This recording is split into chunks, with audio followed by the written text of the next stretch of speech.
Alrighty. Here we go. Welcome back to Two Who's Review. I'm Alex. I'm Fitz. Poochie's dead! I assume that's related to the recent Doctor Who news. Yeah, it kind of begs to be discussed before we move on to today's episode, doesn't it? Before we move on? Well, I was going to do it at the end, but we can do it beforehand. Today we're discussing Journey's End, which is the series finale of Series 4 of Doctor Who, but we'll get it out of the way, I guess. More importantly, this is the first recording that the three of us have done since the big Doctor Who news came out that everyone's talking about. The fact that there is no Christmas special this year. Disney has officially moved on. Russell T Davies is out. And there is no plan for the future of the show. And in fact, was none. Yep, he's staggeringly, he straight up admitted there was no script. That didn't happen. And he basically say that, oh, and if anyone's complaining about it, well, that's sort of your problem. I don't know if he said it in as many words. Maybe I'm bastardizing that a little bit. They tried nothing and they're all out of ideas. So essentially, the Billie Piper reveal was legitimately just a shock value play to try and keep studios interested to hopefully ride out a deal with Disney or someone else with the BBC, or I forget the specifics of it, but it did not work. Yeah. And now we are stuck in this weird-ass limbo state where, as with many shows beforehand, the last thing we've seen is a colossal cliffhanger with no clear direction on if and when that cliffhanger will get resolved. Well, I think this might be a bit soon to tell, but I'm going to tentatively call this the Wilderness Years Part 2. I think that's very fair. I've got a very unpleasant feeling that no one's going to be picking this up for a while. Yeah. Which is interesting because a lot of the people who worked on the show who aren't Russell T Davies seem to be thinking the opposite right now. Pete McTeague, who has written for the show recently, he wrote... let's see, which episodes did he write? He wrote... it's not showing me. Apparently he wrote 3 episodes, one of which was in the most recent season, and he also wrote The War Between Land and Sea, 3 episodes of that. Didn't he do Kablam? Is that him? No. Oh, maybe he's Kablam guy. I'm not sure if he's Kablam guy or not. Let me look him up on Titus Wiki. Oh no, maybe he is, because didn't he also do Lucky Day? Lucky Day, I think, was his. That's his most recent one. Yeah. I'm pretty sure he did Kablam then. He also did Kablam and Praxius with Chibnall. Okay. Well, he seems to think that the show will be back sooner than we think. He put out a big old statement online. I don't know how much of that is wishful thinking or if he knows something that we don't. I'm not going to be optimistic, though, because that's just going to get people's hopes up. Whenever it comes back, it comes back. I don't think it's gone forever. It remains to be seen, though. Yeah, no, it's never going to be gone forever, but, like, I think even at the earliest, we're looking at no Doctor Who for, like, at least 5 years. And that's, like, the earliest estimate. Well, because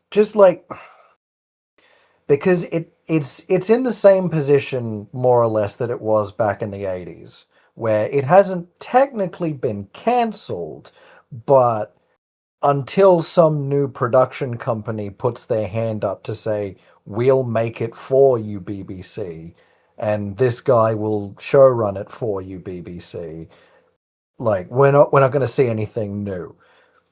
And I don't think anyone is in a rush to put their hand up right away for several reasons.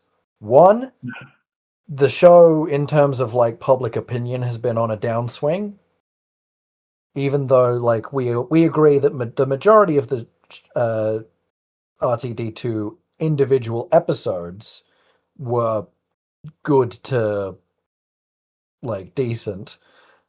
Yeah. We all agree that the finales, the most important things and the things that are going to create the most lasting impression, were both bad. Yep. hmm Two, the only reason Russell T Davies came back is because no other fucker wanted the job, because Doctor Who in particular is like a famously not great toxic working environment. Some showrunners more so than others, but like even at its best, there's always been a lot of behind the scenes problems. So like no Mhm. one's champing at the bit to take on that role. And like three, even if someone new does say we'll do it, they're essentially going to be starting from scratch, which is going to take, I would say, at least a couple of years of pre-production before they even like are ready to film or cast anything. Yeah. And considering the cliffhanger we've been left on, I don't think anyone, even if they're like, well, I would like to do Doctor Who, but I don't want to pick up that and have to come up with an answer for that question when even the guy who asked it doesn't know the fucking answer. So, like, I think what is most likely at this stage is we're going to have a pretty substantial break, long enough that when it does come back with a new showrunner and a new team and a new doctor, people will forgive the fact that it doesn't explain anything about the Billy Piper shit. In the same way Yeah. that people were fine with Christopher Eccleston not explaining what happened to Paul McGann. And if that new attempt does well and continues along its way, then several years down the line, we'll get the, okay, now what do we think all that shit was about? Yeah, I Yeah. mean the absolute best case scenario from a timeline perspective, not necessarily a quality perspective, but if there Yeah. happens to be some studio or production company who has recently wrapped on something that they've been working on for a while now, and one of them has a bit of a brainstorm and just says, actually, I've got a really good idea for how to resolve this Billy Piper thing. Let's give this a go. I can maybe see a 2028 Christmas special, but that's very generous, I think. Yeah, that's pretty wishful thinking. Yeah. You're right, I mean, Cuff. some who It's time for the Duffer Brothers to take over Doctor Who. please no. Now that they've finished with Stranger Things, they'll take it back to its 80s roots. They're Yeah, the whole they're gonna make they're not gonna Billy make Piper season will 16. regenerate back into Colin Baker for some reason. Well, they're not gonna make season 16. They're gonna make series 27. They're gonna pick up for they're gonna give McCoy more episodes. I mean, also, like, who knew that Christopher Eccleston had a monkey's paw all this time? Yeah. Like, he did it. He laid out his terms for what it would take for him to come back, and they happened. I still don't think he's going to come back. At this point, I wouldn't want him to come back immediately because that's more of the same, like, RTD1 nostalgia instead of new shit. Well, yeah. But it does open the door for, like, 70th or 75th anniversary Eccleston appearing, which is probably the most we'll get from him, if anything. Would you say that he was playing a long game? I wouldn't, but that's just because I've got standards. Yeah, that's fair. Yeah. Yeah, look, there's going to be a lot of mystery and confusion in the next few years surrounding what happens to this show that we all love. Yeah. Like, with this news and with how long it may take for new episodes to start coming out again, I think there's a non-zero chance that this podcast actually catches up before new episodes start coming out. I don't know.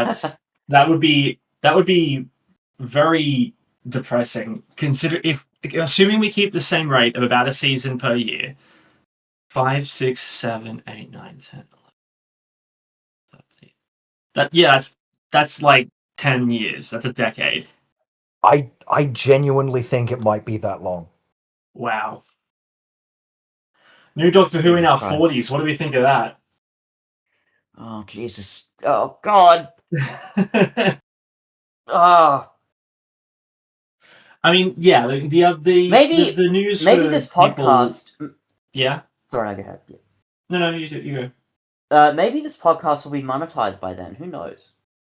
I mean, I doubt it because we're already not pulling huge numbers. I dread to think what's going to Yeah. happen to retention when there's I no was gonna new show say, happening. we'll certainly get more viewers as the show becomes less culturally relevant.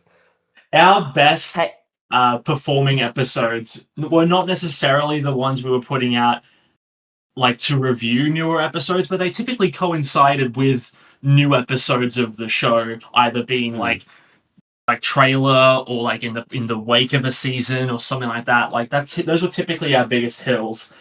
We are going to keep pressing on though for anyone who cares. We still have a lot of old Doctor Who to catch up on before we are able to look ahead to what's new. At a certain point, you'll have to start reviewing the Sarah Jane adventures and Torchwood and Yeah, the Class. it's Oh, just God. class. I think Remember the everybody. Class? It's just class. But that proves your point, I think.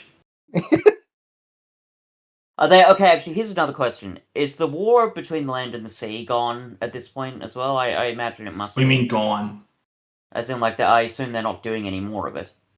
I don't know if they I mean, were intending to do any more of it. yeah, I'm pretty sure it was always just supposed to be like a one-off thing. But Yeah, I like, think it was always just a mini series. even if Doctor Who proper had not been cancelled, I doubt very much anyone wanted to see a second season of that. Although 86% on Rotten Tomatoes, apparently it was good. I didn't watch it, but it I gives mean, me like I confidence that watched if I half were of to it. watch it, okay. I had all of it, and I watched half of it. Oh no. That's my review. Oh man. Well, that's not what we're reviewing today, thank God. Because today, in perhaps what is the biggest single piece of dramatic irony to come out of this entire thing, we're reviewing Journey's End, which is what happens when a 4-year plan actually works, and when there When is it a plan. exists. Yeah, When a exactly. showrunner like knows what they're doing. Well, I see. Here's the thing. Like last week or 2 weeks ago, rather, when we did Stolen Earth, there was a question raised towards the end of that episode discussion about the cliffhanger and like is this regeneration twist? Does it stand alongside just being a shock cliffhanger? Um, I think it definitely does because it's one of these like magical instances of setup and payoff that was almost definitely never intended to be set up and payoff. Because the whole reason we get not just the surprise regeneration, but also the ending of Donna's character arc for this series and Rose's good ending. The only reason we get any of those three things is because in the first Christmas special, Russell T Davies said, "Hey, what if I cut off the Doctor's hand?" Now you can't tell me that when he did that, he intended for it to pay off in this way.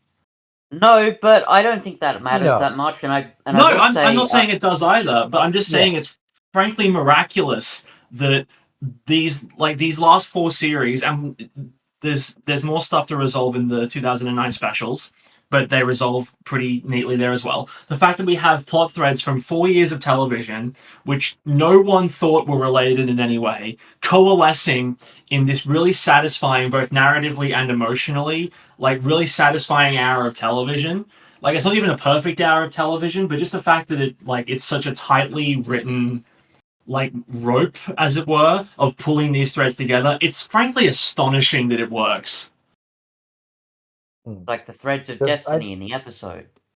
Yeah. Like I think pulling off this kind of payoff for all these things, um, it's equal parts the ability to intentionally set up things prior to, and also the ability to then turn around and be like, and that would I need a reason for this to happen, and be able to draw a line back to something like like one of the most famous examples in all of pop culture.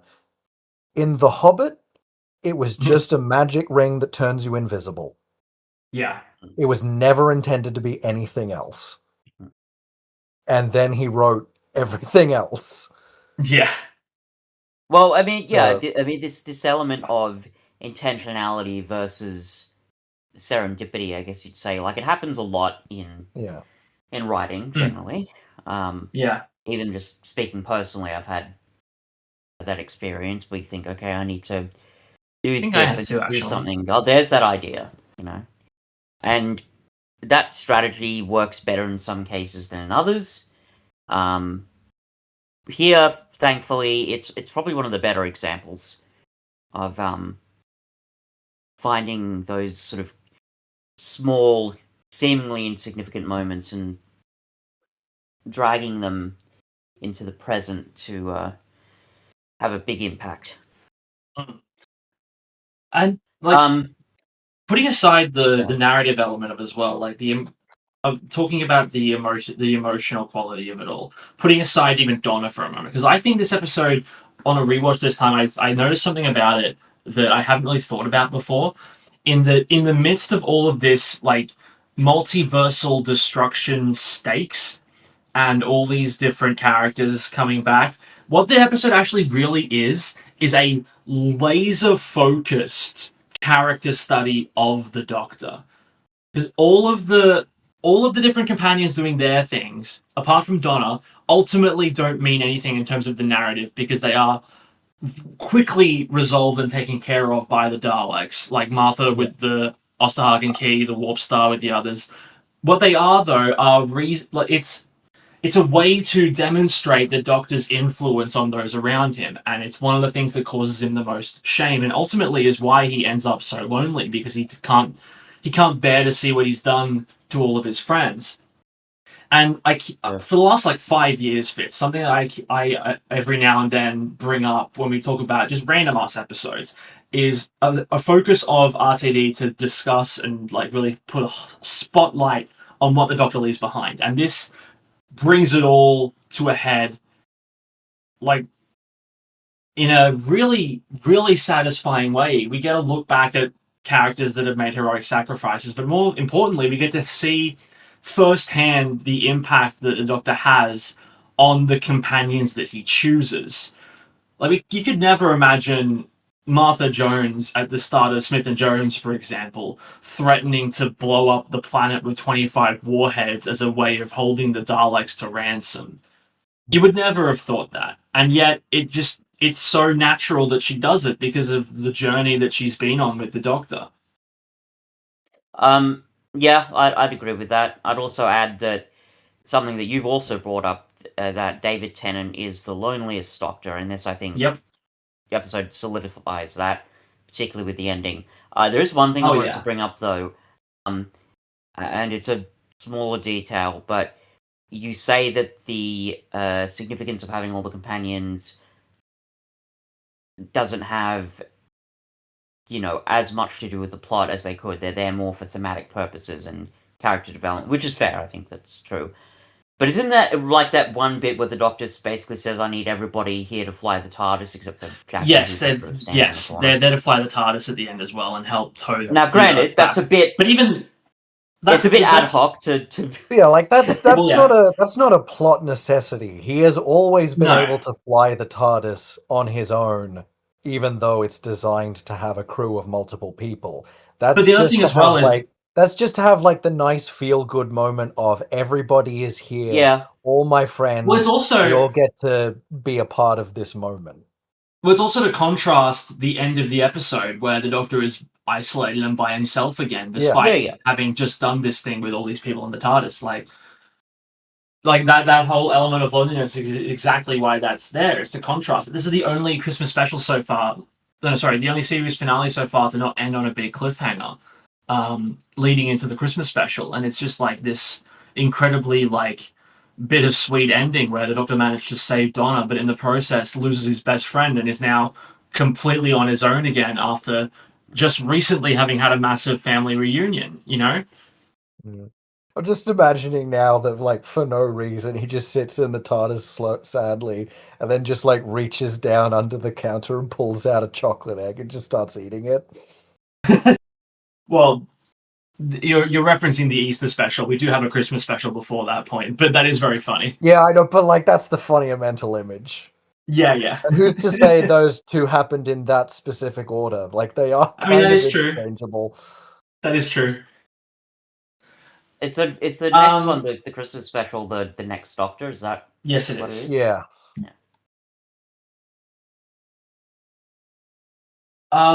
So yeah, with Journey's End, we have this, and what I was going to say before is that part of what makes this laser focus on being a character study for the Doctor, so what makes it so work as much as it does, is having Davros here. This character that has this layered history with the Doctor, who knows him so well. He's one of the only people you could put into this episode and be a fully confirmed authority on who the Doctor is. The Master is arguably the only other character in the Doctor Who canon that you could bring in and have it make sense. Yeah. Yeah. Agreed. And it's another very, very well written Dr. Davros episode where like it's not like hugely important, but there is like you can tell it's a big clash of ideologies, and you can tell it's a song and dance they've had before. It's not necessarily retreading all ground, but it's like it's building off of the relationship that's already there in a very nice way. Sure. The confrontations between the two of them are some of the most satisfying moments in really both episodes. This one of the Stolen Earth, but particularly here, you have these really potent moments of drama, which, as you say, Cuff, it's got that. It's that clash of ideologies, but the interesting thing is, obviously we're on the Doctor's side, but it's fascinating that it's only through Davros's his intimate knowledge of the Doctor, but also his worldview that's really able to sort of needle the Doctor and hit him where it hurts. Like, exactly, yeah. The man who keeps running. That is a completely correct statement, and no amount of denial or rationalization from the Doctor's part, or anyone's part for that matter, is going to change that. So that when you have that moment when David Tennant's just staring at him with that look of shame on his face, wow, this is serious, this is real, and it's only Davros who could have done that. And even though it's a shorter moment, you get that acknowledgement that he has history with Sarah Jane as well. Oh yeah, I really love that they did that. And she gets to have like almost a repeat of that moment that she and Jack have in part 1, where they're the only ones who understand how fucked they are. Yeah. And then you get to have her do it again, where she's like, oh god, Davros is involved in as well. That's even worse. And I didn't think that was a thing that could be possible. Yeah. Well, bringing it back to Genesis as well, I think there's obviously it's not a huge, apart from being a character, being the character study for the Doctor. Davros doesn't do a lot. He obviously is the mastermind to some degree behind the reality bomb. But what the reality bomb of it all does is it really spotlights that one conversation from Genesis that the Doctor and Davros had about, if you could I forget the specifics of it, but if you could either if you created a virus, something contained create a virus, yeah. killed on contact. And in that conversation, Davros was like, well, I would do it because it would make me so incredibly powerful. And here we have basically that the reality bomb is his virus. He's going to release it through the Medusa Cascade onto every single corner of reality for no other reason than he can, and he's that powerful. When and he's he's that like, insane. yeah, and he's insane when he's yelling about the destruction of reality, and he's doing that amazing evil laugh. Like, it's such an incredible, not just performance by the actor, but showcase for what a despicable human being, well, not even human being, but despicable character Davros is in such a glorious way. Yeah. It's one of those things where, you see people, I think nowadays, say that they want to return to more irredeemable villains, right? Because we get a lot of, the tragic backstory and yada yada. And Davros actually does have that, although a lot of it's buried in, the depths of the canon and even Yeah. not even mainline stuff. Remember when he But was he's in a also minefield of hands? We'll get there. and yet he is completely irredeemable here. Like and it's one of those things where, again, it only works with Davros, I think, because if it was another villain, the audience may be wondering, well, what are they doing that for? They're gonna probably die too, or at least everything else in reality will be destroyed. They won't have anything to rule over. They won't have anything to, they won't have any empires. There'll be nothing. But Davros, even if you hadn't seen previous stories, his characterization here is so single-minded and relentless that you completely believe, yeah, he'd destroy all of reality, just to get a one-up. I mean, in fairness, I could see just the Daleks doing that as well. Because Yes. Well, the thing is, they don't, and they've never cared about ruling other people. They are just like genocidal xenophobes that are like, see, I everything don't. that got us should die, and the reality bomb is a pretty effective means to that end. I think it's more Well, interesting if it's Davros that's doing it, but like in terms of motivations, I could see just the Daleks as a unit on their own also coming to that same conclusion. see, I don't know if I fully agree with that. I do. I definitely understand what you mean because, like, I think It does tend all to be that whenever Davros rocks up, the Daleks are usually a bit more either destructive or a bit more like ambitious in their scope. But I do Yeah. understand that's right. what you're talking about. I mean, like, well, with the Daleks, like all, sort of fascist ideologies, there's always that element of self-destruction. So whether they would want to admit it or not, eventually they would just destroy everything, including themselves, if they got their way. I think, however, they're in their minds, because they're too stupid to really think about any of this. In their minds, they do want to rule some kind of a universe, and if that means exterminating most of life that's not like them, but also subjugating what's left, that's probably what they want to do. The problem is they're so maniacally genocidal that complete destruction of the universe is what would happen anyway. So I But like disagree a little bit in the. that's my thing. I don't think they want to subjugate other races. Like I know they have in the past, but that's always usually been like as like Means a to an end. pragmatic means. Yeah, like we need slaves to build this thing that we will use to kill the slaves when we're done with them. Yeah, Like but you have it's always moments. that kind of like yes, the Daleks want to rule an empire, but an empire of nothing but other Daleks.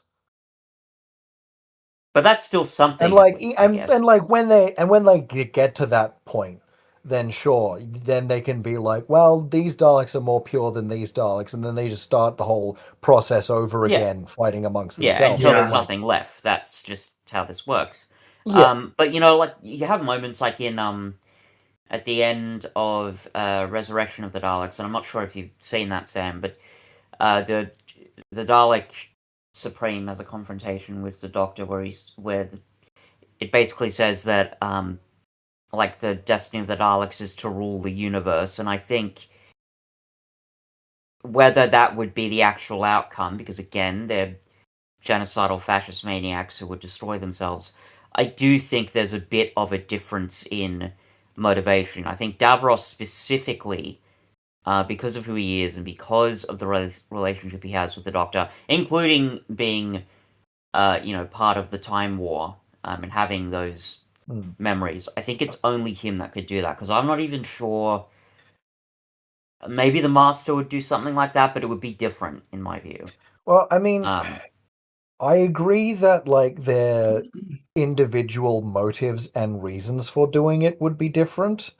Like, yeah, Davros is doing it more to like flex his evil scientist, like how smart and evil he is, whereas the Daleks are doing it more for that ingrained belief that everything that is not them should die. I just think that like they could both come to the same conclusion for those different reasons.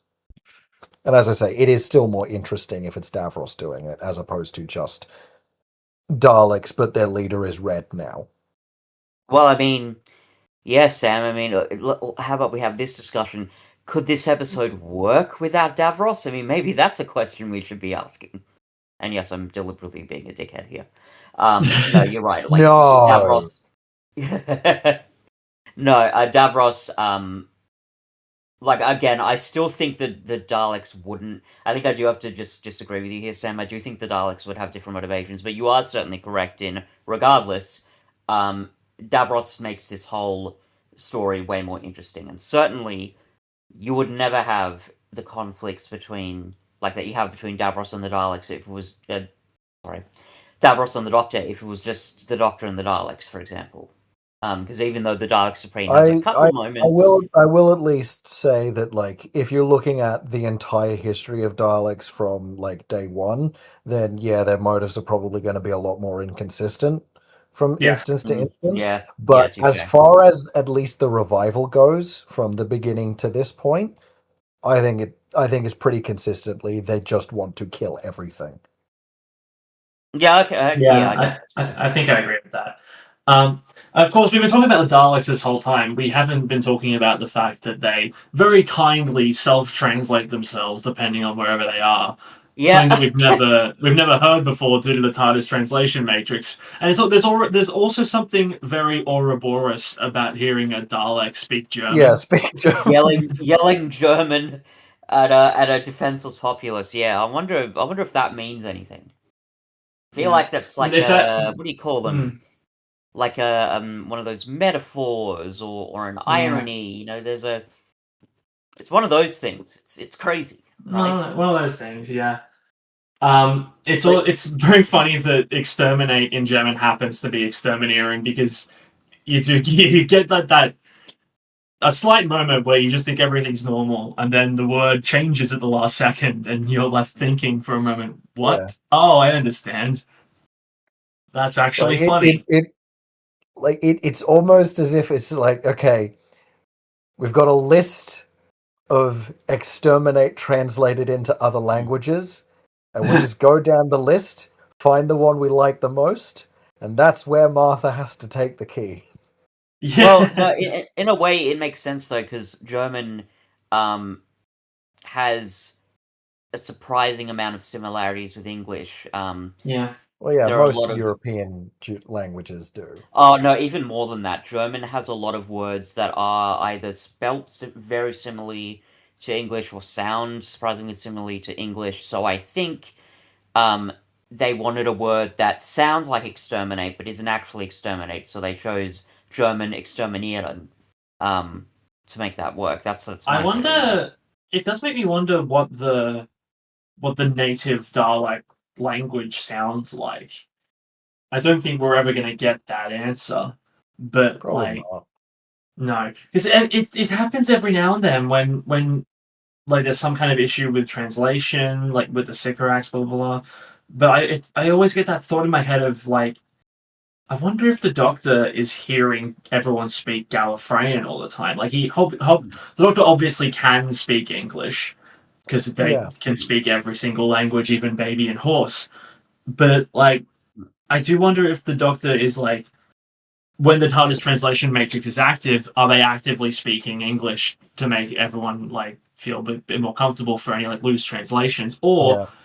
is it a case of the Doctor is actually speaking Gallifreyan? Because I do have a kind of like headcanon theory that whenever the Doctor says wibbly wobbly timey wimey, that's because it's translating something from Gallifreyan that doesn't have a true English translation, so it just comes out as a little bit gibberish. Yeah, it's an interesting point.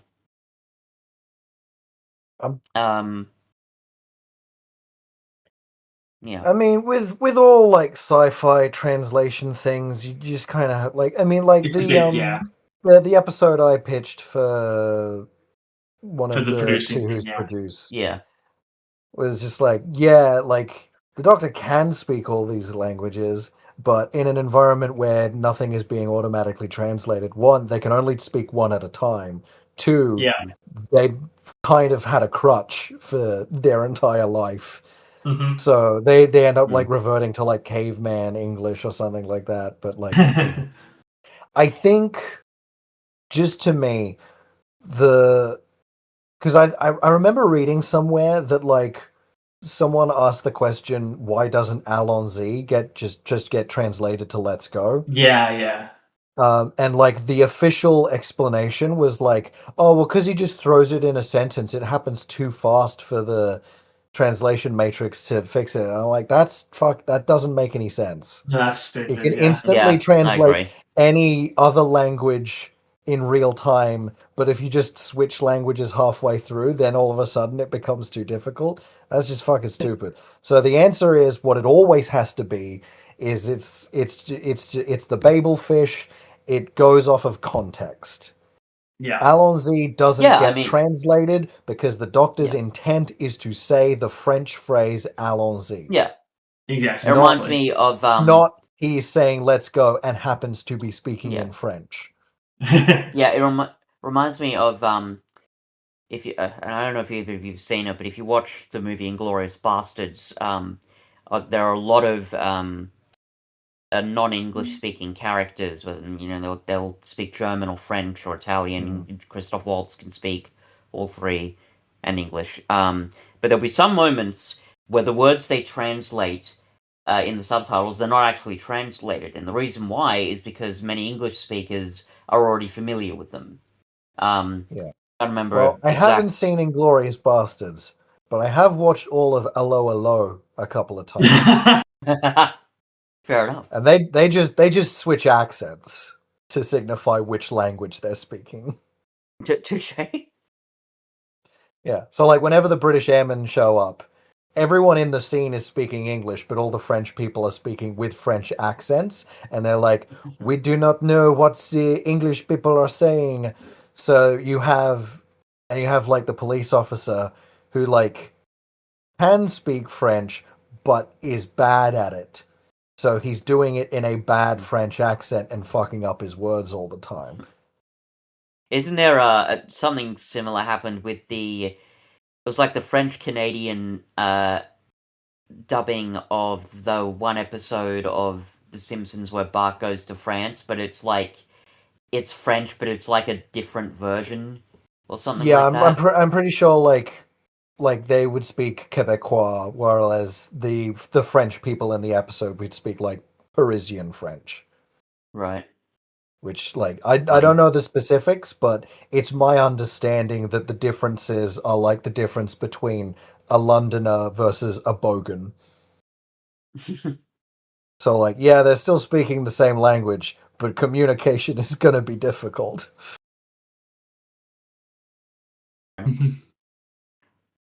So getting All back that to say, it's funny that the Daleks speak the Nazi language.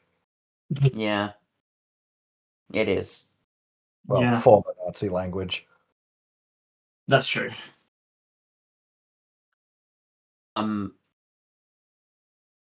Should we talk about Donna? Yeah. Oh, go on.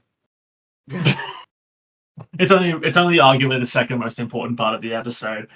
Yeah, you know. I mean, this is the question that ever since what's it? The Star Beast. We were gonna come across this question just by the nature of our watching things in this order. And I posed this question back when the 60th anniversary specials were happening. Does the new ending to Donna's story in any way remove the emotional effect of her original ending? And comfortably, no. It's still devastatingly effective in what it's trying to do. Like this. Well, yeah, I mean, they couldn't have predicted what was going to happen to them, so yeah. Well, it's no, very... but even retroactively, sometimes you look back at things based on what happened later on, and you go, well, now it's not as effective, unfortunately. In this instance, it just still holds up extraordinarily well. It's still heartbreaking. What ends up happening to Donna, having all of her character development just completely removed in such a brutal manner. It's the kind of thing that you don't like. Obviously, we've been talking on it with the benefit of hindsight, having watched all these episodes in the past. But every time we talk about, it's like, we get to see how far Donna's come. In this, you really get to see it, because I don't think even there's every chance rather that you watch Donna back to quote unquote normal at the end of the episode, and you go, oh shit, I didn't even notice how far she'd come in her like personal journey. Yeah. And it's even punctuated when the metacrisis doctor has that brief moment with her when he's like, oh, I can see in your head all that attitude and lip is just because you fucking hate yourself. Yeah. And then when it rears its head again at the end of the episode, it's just like, oh god damn it, the fucking dagger in the heart. Yeah. Like, I kind of think the saddest line in the episode is where the metacrisis doctor is like, oh wait, you genuinely think that, don't you? Mm-hmm. And it's also like, I love that there's a moment. It's like flipped quite nicely. Donna has that line, "What can I do? I'm a temp from Chiswick," and then she has the metacrisis in her head for like 2 minutes, and she says, "By the way, best temp in Chiswick right here, 100 words per minute, not to brag." Like it's such a deliberate switch in how she talks about herself. Mm. And all it took was a zap from Davros's Sith Lightning. I mean, that's grossly oversimplifying it, but yes. Yeah, it's just a devastating ending. It's wrapped up nicely in that conversation with Wilf, Donna, and Sylvie. The Doctor gets to have a little jab in at Sylvie for being a frankly terrible mother. And she takes the advice on board, because by the 60th anniversary special, she's just a more pleasant person, as we discussed when we watched the Star Beast. Something that I think is worth pointing out is, because it's funny we mentioned that, the mix of intentionality and serendipity, but again, that is what comes to the fore in this episode, because I think you have a lot of sort of messianic chosen one sort of stories, and some work better than others, but like the big tension in them in terms of how to make the storytelling effective, it's comparing how much choice the characters have versus how much, fate or whatever you want to call it, decides for them. But there's a very potent mix of the two of them here, because Donna's a very important person, as designated by all the weird stuff that happens to her, even if it's in a retroactive way. But it's still really important that she makes those decisions to do what she does, and she definitely wouldn't have made those decisions. Exactly, yeah. Yeah, or even like met the Doctor, obviously, but also if she didn't have the ingredients already inside her, to do what needed to be done. And you just mentioned stuff that I was a bit flippant about Davros's Sith Lightning, but you're correct. I mean that's obviously a part of it, but the will, I guess, to combine the intelligence of a Time Lord with the gut instinct of a human, and Donna's sort of, I guess, attitude. Only Donna would have done that. I don't think. I don't even know if Rose or Martha would have done that if they were in the same situation. Maybe, but there's something Well, 'cause about Donna Probably. it's the thing specifically. I've brought up a couple of times is that one of Donna's strengths is that she notices things that people otherwise wouldn't pay attention to. Yeah. Like, she figured out the Dewey Decimal System thing and Doctor's Daughter. She notices all these, like, little things about the people who just, like, fly under the radar because whatever, who gives a shit, or, like, all that kind of thing.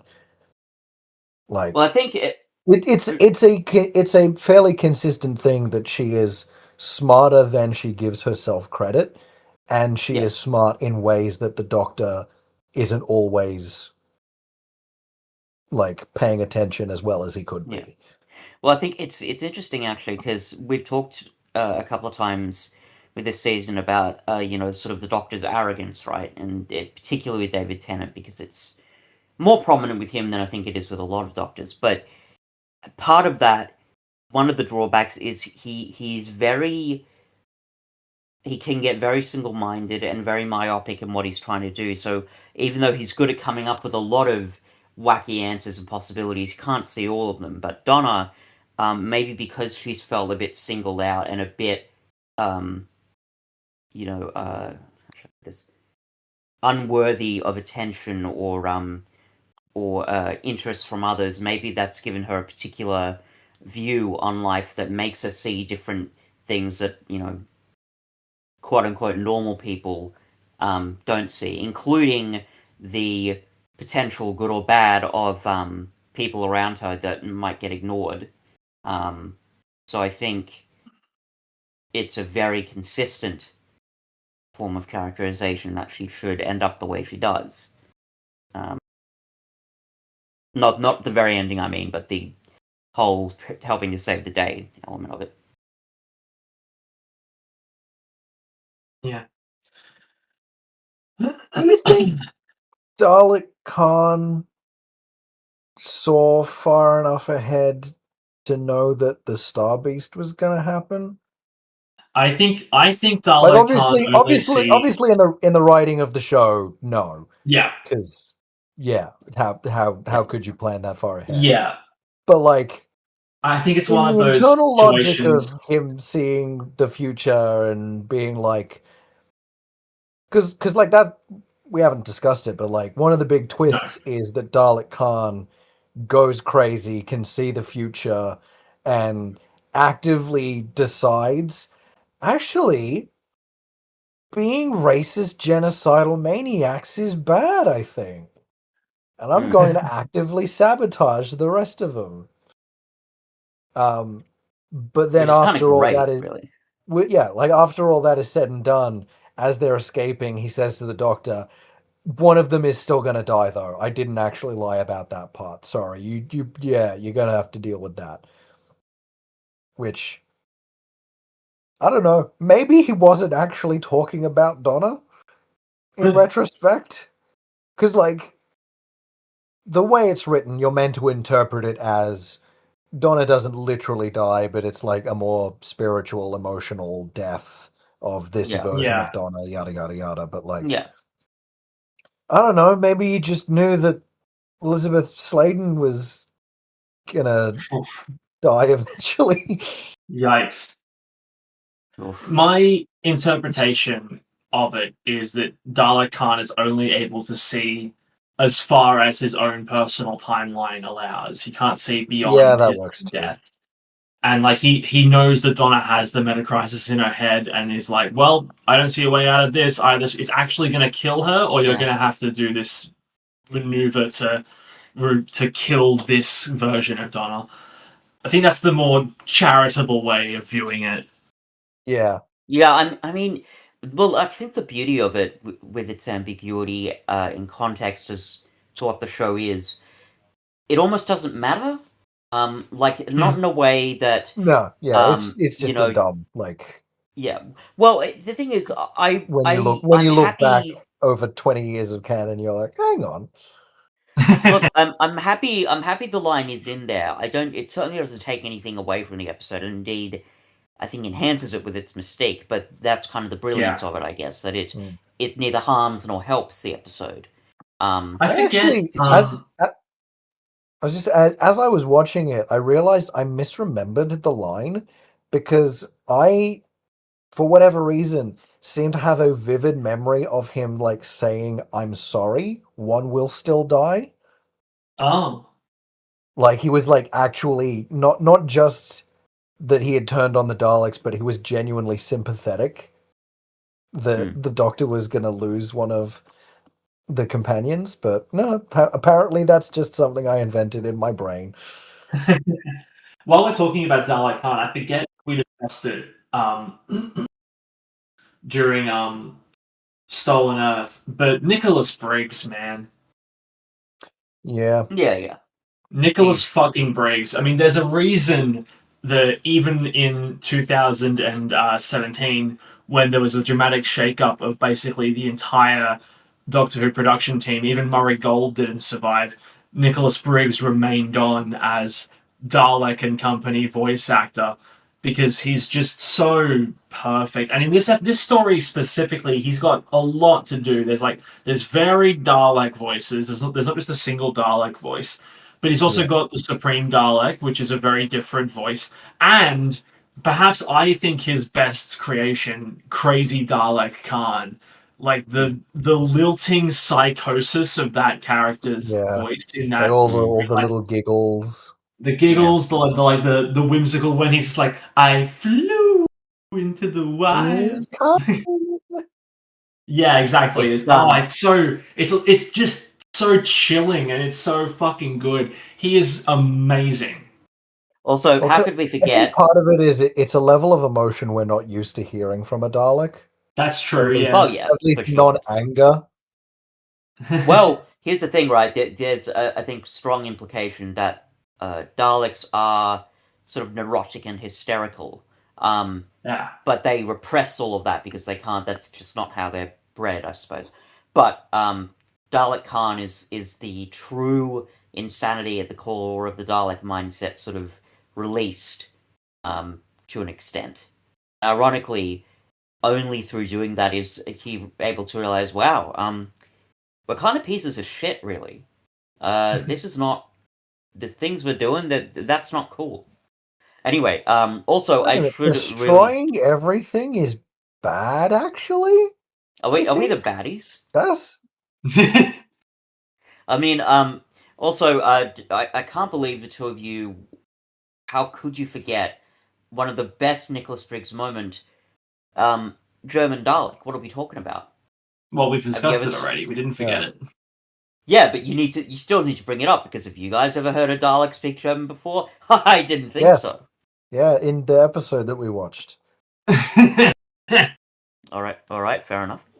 But yes, the one is Nicholas Briggs doing a star turn, and it's something where doing sort of a hive mind voice, it is difficult because I think with the Daleks, especially given that you don't see any of their their inner creatures for the most part, getting the different voices down, it would be, I think, tricky. You'd have to really find those different sort of characters. But it's really great that he is given that opportunity with Dalek Khan to do something totally different. Because I can't think of, outside of maybe a couple of Dalek death scenes, I can't think of any other moments in Doctor Who where Daleks are able to express that sort of variety of emotion. No. I mean, I don't think I've ever heard a Dalek laugh before, for example. Well, what's even more impressive about it, like, it's not just Daleks. Like, Nicholas Briggs has done Nestine, Cybermen, Jadoon, what else? Zygons. Like, pretty much, so many, the Vlinks in Unit in the new era. He Gone but voiced not Omega. Sorry? gone but not forgotten. Rip the Vlinks. The Vlinks is arguably the biggest tragedy to come out of this cancellation. No, but yeah, like it's not something you think about Doesn't because you show just up in hear War it. Between. Just Oh saying. man. He Well, doesn't. maybe Wow. maybe he Even would have less made reasons to finish it. a heroic entrance in episode 4, and you just missed him. I feel like I would have heard about it because I heard about Yeah, other it's things true. that happened in episode 4 and 5. Were they good things? But yeah, it's a surprising amount Do of you guys range. care? Just as a side note, do you guys care if I just say shit about what happens at the end of? Not I really. mean, based on the way that you're saying that, it sounds like it's some pretty wacky shit. To my understanding, we get hard confirmation that Kate and Colonel Ibrahim are dating, Well, yeah. and then he Sure. gets killed in like the span of 2 episodes. And then I think Okay. it ends with Russell Tovey's character just being like, I'm going to live in the ocean now. And he just walks into the ocean on the beach or something. Okay. You know what's funny? That's the second time Russell Tovey's been in a RTD series, and his, how shall I put it, his character journey ends in an ocean. Everyone go and watch Years and Years. Yeah. And sorry, I just gave a massive spoiler for that show. No, I mean, Okay, I'm not going to watch it. Still sounds Damn. very out of context. Yeah.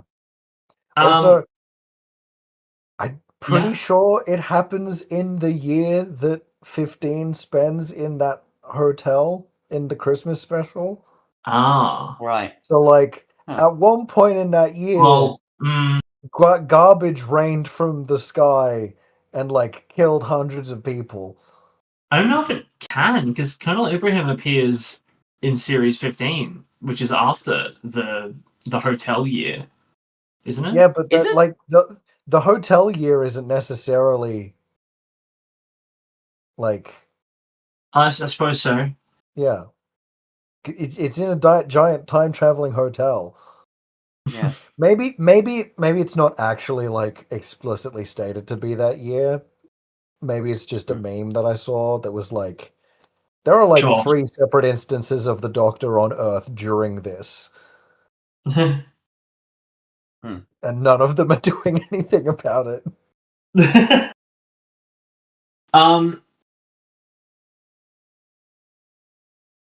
The Metacrisis Doctor is fun. In the sense that very subtly, David Tennant is doing something different with his performance. Yeah, Like it's a little more. I don't even know what the right Human. word is. it's a little more Catherine Tate. It's a bit more Catherine Tate. It's a bit more manic. It's a bit more like wide-eyed and like, oh, ooh, ooh, ooh, ooh. You can kind of hear it in his accent a little bit every now and then as well. Like it's very so slightly different than his regular Doctor voice. I think it's a fun concept, but even then, like the character ultimately exists to bring Rose's character journey to its happy ending. So like it's more character driven stuff. I'm like again, none of this is a bad thing. I'm not about to launch into Rose. Well, Tyler no. hatred, I I'm promise. not saying that. He does help. Like he's there Yeah. to help save Donna when she's about to get incinerated along with the TARDIS. So I wouldn't go Yeah. so far as to say he exists. Look, when I say, and this happens a bunch, when I say that this is really only here for this, I don't always necessarily mean that's 100% of the reason. Like they obviously have other things in sprinkled here and there I that they guess do. perhaps more accurately you'd say ultimately he's there to do. Yeah, like he does other stuff obviously, but yes, you're right in that the larger reason for his existence is to give a good conclusion to Rose's story arc. Yeah, and that's another thing. Like I've seen, it's a very similar thing with the Starbased, where a big complaint that I see every now and then is that giving Rose this happy ending undoes the tragedy of her previous ending. Maybe if I cared more about Rose, I'd agree, but I'm just like, well, so it's fine. Give her this character. No, that's I'm fine with also it. not true. Because like undoing it is not like fixing the problem is not undoing that the problem existed. I agree. That's I true agree as well. If you went back in time to Doomsday and gave him to that version of Rose in that moment, that undoes it. but like the 2 odd years they spent apart from each other and how that affected the way they interacted with everyone else around them, that still happened. Oh yeah, Yes. the trauma would So the definitely fact still that be they there, are for able to sure. reunite and have a happy ending after that point does not change everything they went through in between those moments. Yeah, 100% agree. 100% agree. Also, Um, it's incredibly funny to imagine the moment that Rose first realizes that her doctor has a little bit of Donna in him. Just like the first time he goes, "Watch it, Earth Girl," and she's like, "What the fuck?" Not a deal breaker, She- but what the she- fuck? well, what if it is a deal breaker? What if it's enough that she falls out of love with him over time? She liked Donna. Yeah, but It's then not- she She liked liked explicitly Martha confirmed. too, as it turns It's- out. As it turns out, yeah, once she gets over her initial feelings of jealousy when Martha comes together with a good plan. Um, Are either of you aware And, of the three pretty key deleted scenes, quote unquote, or scenes that were planned but never included, made their way into the final cut?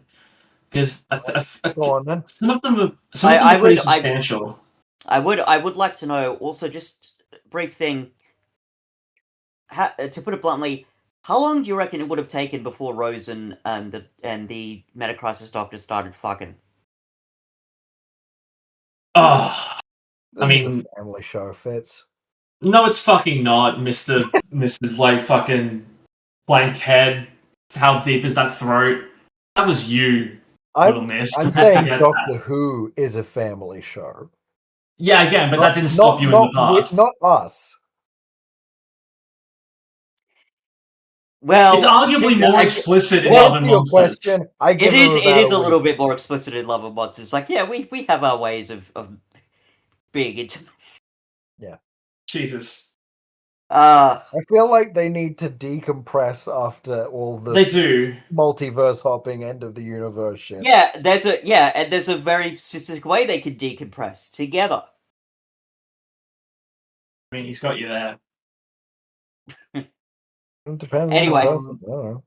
Yeah, touche. Yeah. Okay, Anyway, so here are that the three was, scenes. yes, I'm gonna yes, go. yes.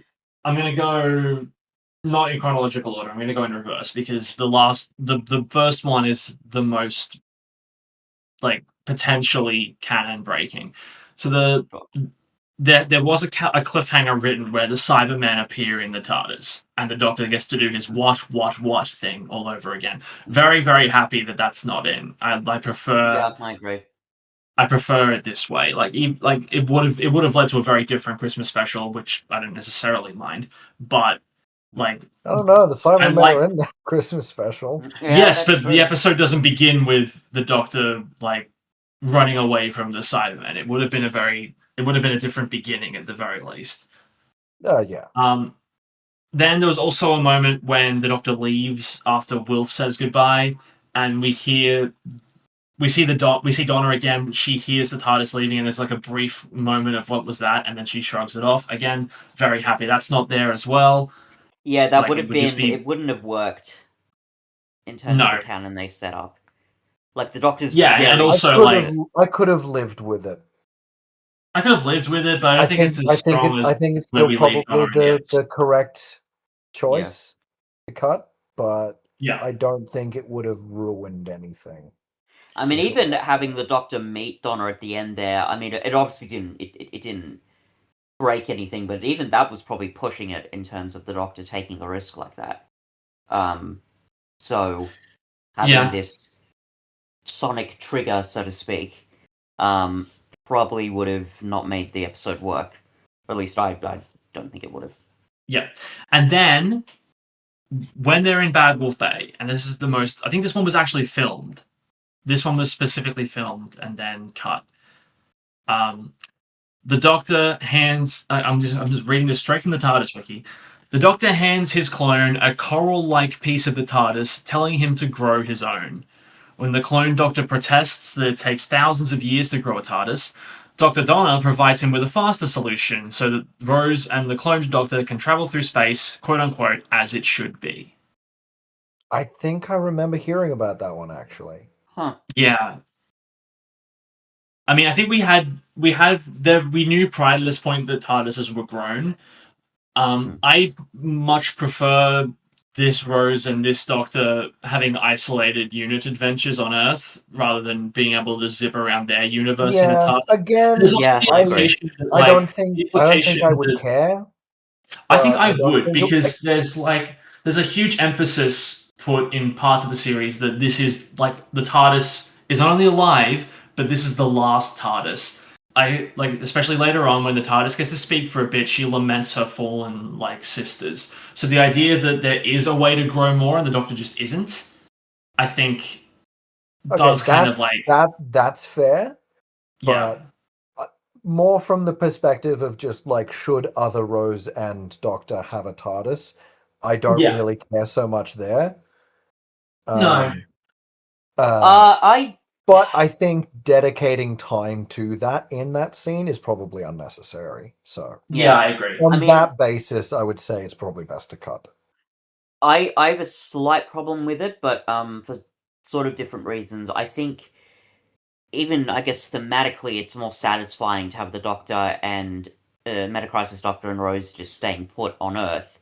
I mean, Yeah, presumably they're going to be doing some unit adventures, but it's a little bit closer, I guess, to the Doctor's dream of having a normal life. Not completely, obviously, but closer than if he was taking risks traveling through all of time and space.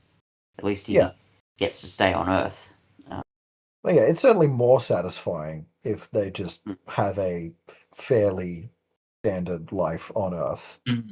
Because I mean, Well, that's what we never 14 ends see- up having with Donna, really, Yeah. that's true. for the most part. But I don't think it would be dissatisfying if they had also had a TARDIS and were like, and now we get to do Big Finish alternate universe miniseries or something like that. Yeah, I have looked up what happened to the Metacrisis Doctor and Rose in like the extended canon. They do go to work with Unit. They have Rose is expecting their first child after 2 years apparently, and she gives birth to Mia Tyler. Let me see. I think that's about where the timeline ends for them. It's just that they have a daughter, and we see Mia's teenage years for a little bit in a comic called Empire of the Wolf. Right. Cool. What about Tony Tyler? What's his story? Oh yeah, shit. Let me see Where if does there's a he page. end up? Well, he does have a page on the TARDIS wiki. Of course he fucking does. Okay, here we go.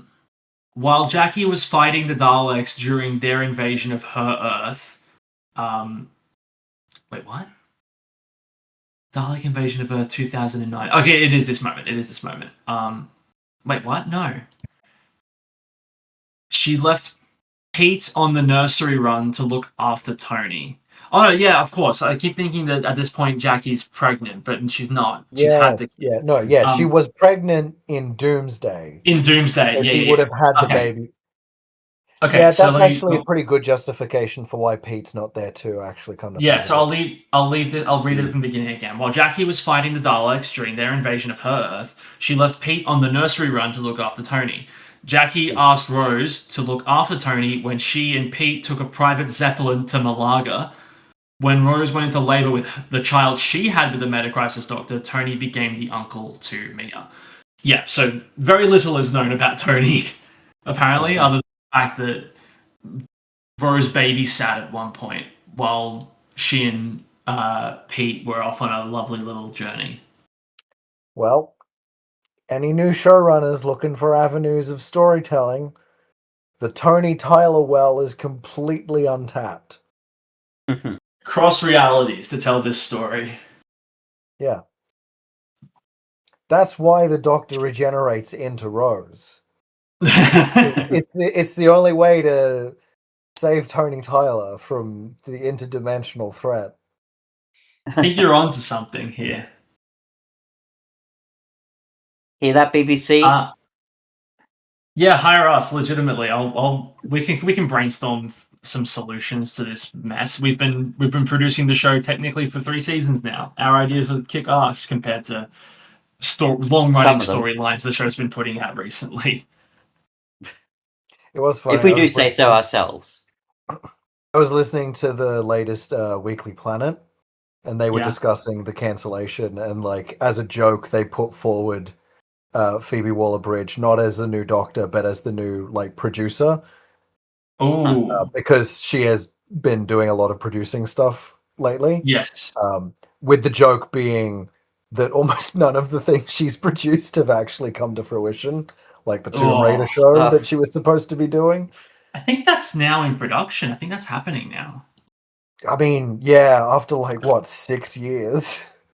Yeah, I mean, you said yourself it takes a long time to produce stuff. I mean, yeah. Yeah, but like development held for that long is still. I'm saying like quite a while. 6 years from right now, someone puts their hand up and starts the process of making the deal. Right. You're not going to hear the announcement that the deal has been made and they're in pre-production for like another 2 years, and then another like 3 or 4 years after that until like probably stuff really starts to get moving on it. So, you know. Yeah, I mean. Yeah. Is there anything more to say about Journey's End? Seeing all the other companions is really good fun, just as it was in Stolen Earth. And it, when I say fun, like obviously it is, but it's deeper than that. As you say, Cuff, it's about those thematic explorations of what can the show say about the Doctor and their relationship to their companions, and to humanity more generally. To see these characters pushed to these limits was very intriguing. And we get 15 seconds of K9 as well, which is fun. Yeah, that was good. Good that he got included. Hey, it was more inclusion than he got in The Power of Kroll. So sure, but less than he got in every other story in Key to Time. Yeah. Yes.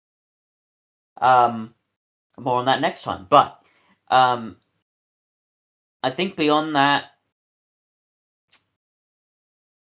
Wolf and Silver showing up. I stand by what I said 2 weeks ago. I think that overall Stolen Earth is better than Journey's End. And I don't quite know if I can put my finger on why. I think the build up in Stolen Earth was so exciting and like satisfying in terms of the companion's journey of getting the Doctor to Earth. And it's not to say that Journey's End drops the ball, because I don't think it does. But I do think that I don't know, I just kind of prefer it. I don't really even know if I have any justifications for it. And I'm not usually this kind of person. The conclusion that I came to after I finished rewatching the episode was that for very different reasons than Stolen Earth, I think they're about as good as each other. Sure. So I'd be giving Journey's End another 8, with the asterisk that if we were reviewing them both together, it would be a 10. Because I think they complement each other so well that when you look at each of them individually, they're both very good, but they're better as a whole package. Yeah, that's fair. So, and for anyone keeping track at home, add that little asterisk to my score there. I think that's fair. The other thing, I mean, if we're going to do scores, I'll just say one more thing before we wrap up. And I know we already talked about this because we reviewed the Star Beast. I find the ending of the Star Beast and the resolution of the metacrisis even more annoying now than when we first reviewed it. I thought, yeah, that ending just annoyed Well, the hell out of me. with Donna and Rose Noble being able to weather it together, basically. Yeah. Oh, no, yeah. We've already discussed I don't this. Yeah, it just annoyed the living hell out of me. I don't remember if it annoyed me at the time. I think I might have I been think it. like, well, that's a bit. I think it did, but maybe not as much as me. Yeah, I don't Anyway. think rewatching this made me have that moment. If anything, the only thing that flagged for me was okay. I think I stand by that. It makes sense because the Doctor in this moment can't possibly have been thinking, I know how to fix this. Donna, you gotta have a kid. Yeah. Well, I think it was the suddenness of the ending that, like, the very ending that frustrated me. I That's think true. Yeah, I think we did. watching this I think we did episode, discuss that. just sort of reminded me how significant the metacrisis was and how emotional the impact was. It didn't change anything in terms of content because obviously I've already seen this episode, but it just reminded me, oh, Yeah. this is that significant. Anyway, that's more of a me thing.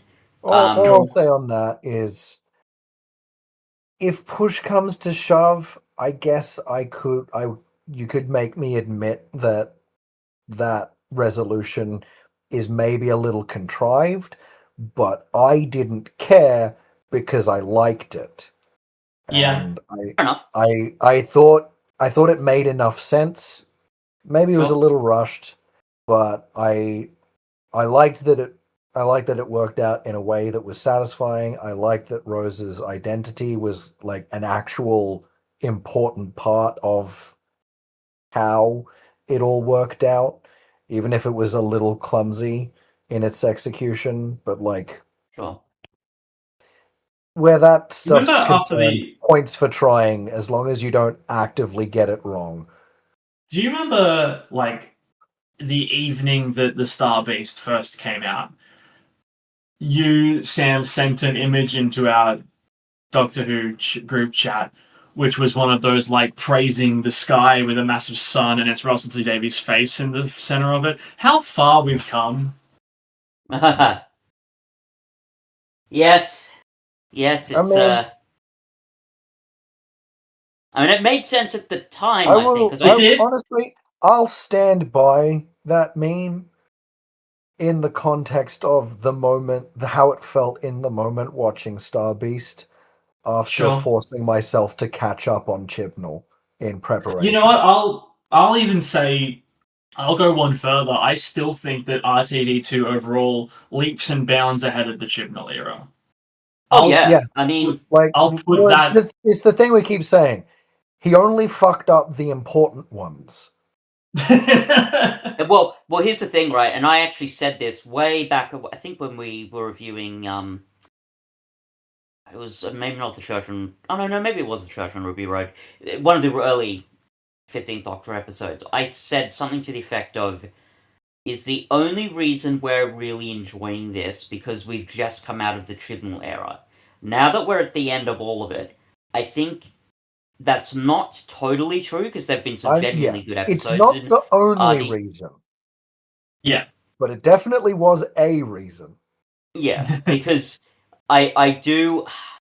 I hate to admit this, and I don't really think I can speak for you two, but for me certainly, there was a little bit of cope going on there. Where it's like, yeah, okay, yeah, that episode wasn't great, but hey, at least it's not a I Chibnall mean, episode. And for you, in Fitz, there was the in added my layer of at least it's not a Moffat episode. yeah, in my opinion, Well, it's only a cope if you aren't capable of admitting that you are biased. Yeah. yeah, I guess so. I If tell you you can what's cope say, is that. like, yeah, it like um I saw Mandalorian and Groglet with Jared and Stormy the other week, and we both came out of it going, we liked that, but it wasn't very good. Sure. If we had Yeah. come out of it Um, saying that was great, awesome, amazing, flawless, that would have been a cope. Mm. but I think my main point I still sort of stand by, which is that I think to an extent we may not have realized when how many problems there were in these seasons overall until we've gotten to this point. Now, granted, that's also because we hadn't gotten to the end of those seasons and we weren't able to put it all together. But certainly for me, when I was looking back, it's like, oh yeah, okay, well, some of these episodes, they're good.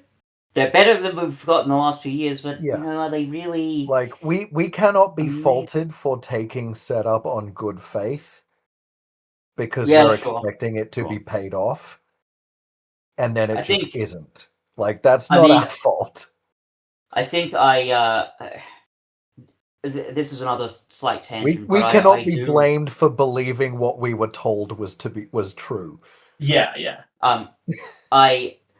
I do, and I know I already said that I regret my scoring of it, but I do really regret the praise that Cuff and certainly I heaped onto the Interstellar Song Contest, for example. I saw a meme today where it's like it's fucking Waldorf from Waldorf and Statler. It's like, oh, how do you get the how do you ruin Doctor Who and get the fan base to turn against you? Well, you criticize the fan base, you create a toxic work environment, and you make an episode where the Doctor bitterly tortures a genocide survivor. And you know what? Yeah. Yep. I was telling Sinead, my housemate, about that episode like just before we started recording, because like we started talking about how it was cancelled, and I was like, yeah, it was mostly good except for the finales and that one episode. And one of the frustrating parts about that episode is, and it's the same with Kablam, is even if you wanted to take it out of its metatextual, like out of that context, and say, okay, well, it doesn't literally have to be a one-to-one of anything, it's still really fucked. Like, it's not good that the Doctor's siding with corporate interest, just like it's not good that he's torturing a genocide survivor. Like, that, regardless of context, that's not a good thing. Yeah. Right? That's not something we should be encouraging. No. And before we wrap up this discussion entirely, Sam, you were talking about Cope before, and I don't know if it's just because I've fallen down that side of Facebook, but I've been seeing so many people coping with the news about the cancellation, and like saying like, oh, maybe the new showrunner will confirm that everything after Capaldi regenerated was a dream. Or like, hey, maybe Capaldi's the last true Doctor, everyone. Yeah. And like, no, being People a Doctor fucking saying that when RTD came back, they were like, he's gonna non-canonize the Flux. And I think that's... fucking first episode is just like, yep, the Flux happened so bad, it's so fucking everywhere. I'm the fucking.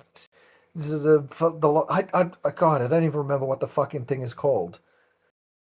The what? Oh, the Timeless Child? The Timeless Child. Yeah. And like look, being a fan of Doctor Who means respecting the stuff that's coming, even if you don't like it. Like, it's like people who say that they're gonna decanonize the sequel trilogy. The sequel trilogy, exactly. And look, the prequels that definitely aren't bad because I saw them when I was 10. Those are going to be fine, but the sequels, the ones that are bad, because I saw them when I was in my mid-20s.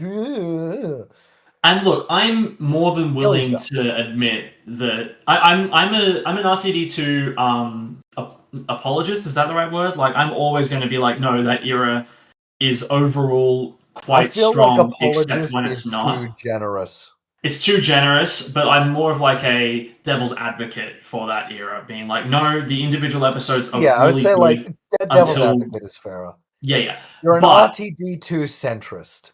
Centrist, yeah. But I'm willing to admit centrist.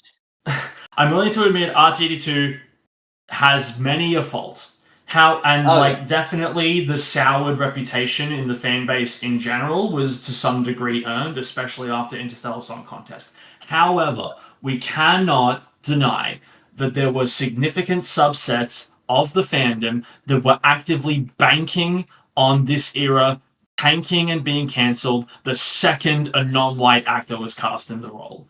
It's the exact same as with Jodie Whittaker beforehand.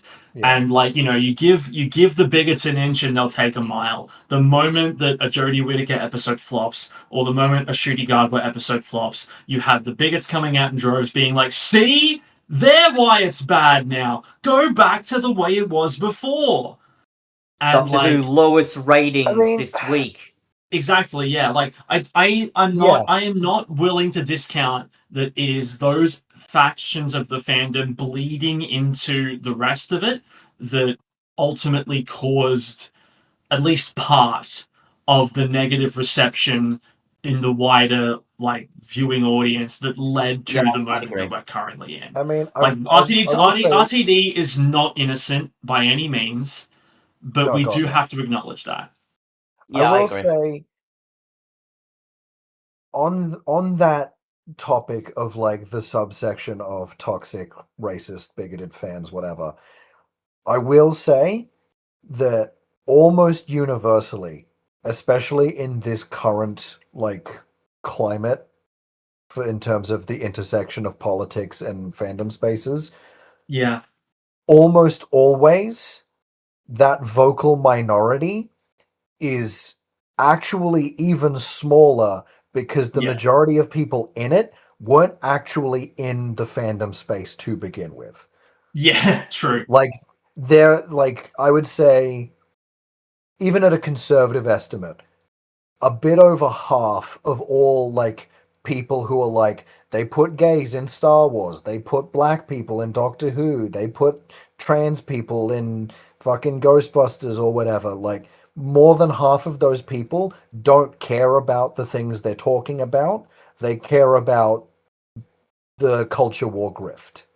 Which is Yeah. ironic because They that's what Oh, they they yeah oh, keep they want to James complaining Bond is taking orders from a woman in the new James Bond game. That's not the character. Yes, it fucking is. about. I um, think that the phrase to use is that there's a good chunk of people that want to co-opt certain fandoms to well, push their it's just yeah, like it's not even that they want to co-opt certain fandoms. They just like leapfrog from one controversy to the next because as long as I have a talking point about how a minority group is being represented in thing that was popular in the 80s or 90s, I can continue to just pump out daily YouTube videos that get Mm. monetized and have all this engagement from people being like, "Oh, they made He-Man woke because pronouns." Mm. So you're telling me the God of War is a woman now? I Fucking idiots. I think the Like, irony is that what as you say, Cuff. Give them an inch, they'll take a mile. But at the same time, we're measuring things with kilometers. Take all the fucking miles you want. Sure. I The think people actually having the real conversations are over here having them.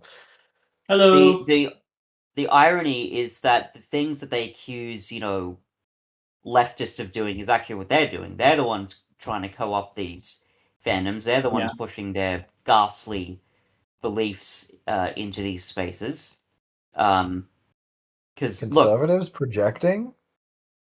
That hilarious, never right? happens. Because look, I've said it before. Are there, issues in like just taking Doctor Who for example, with previous episodes, seasons, and I guess generations? I guess, yeah, obviously.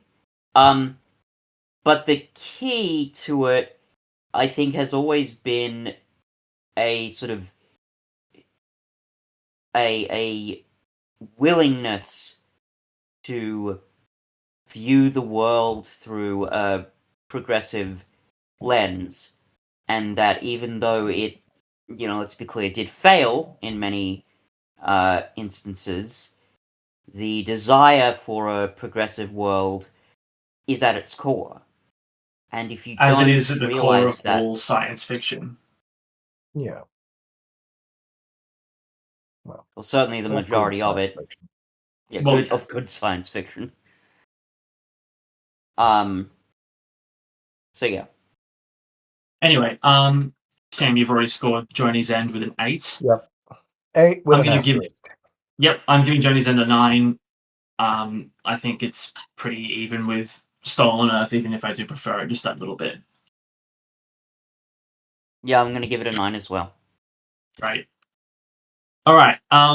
Now we do have one episode left to talk about. in what would normally be our regular season. However, I would like to say now for the audience that we are carrying on with the specials. There isn't going to be a significant season break. Sam, are you joining us for those, or are you calling this as your endpoint to being a regular guest? Okay, great. So yeah, we've got another 5 new Who episodes to watch in this season of Two Who's Review. We're not taking a season break. We'll take that break after the end of time. But next time, we're ending a different story arc. We will be reviewing the final story in the key to time, the Armageddon Factor. But until then, I'm Alex. I'm Fitz. Bye, everybody. Poochie Into died the on the way wilderness we back to go. his home planet. Off into the wilderness, part 2.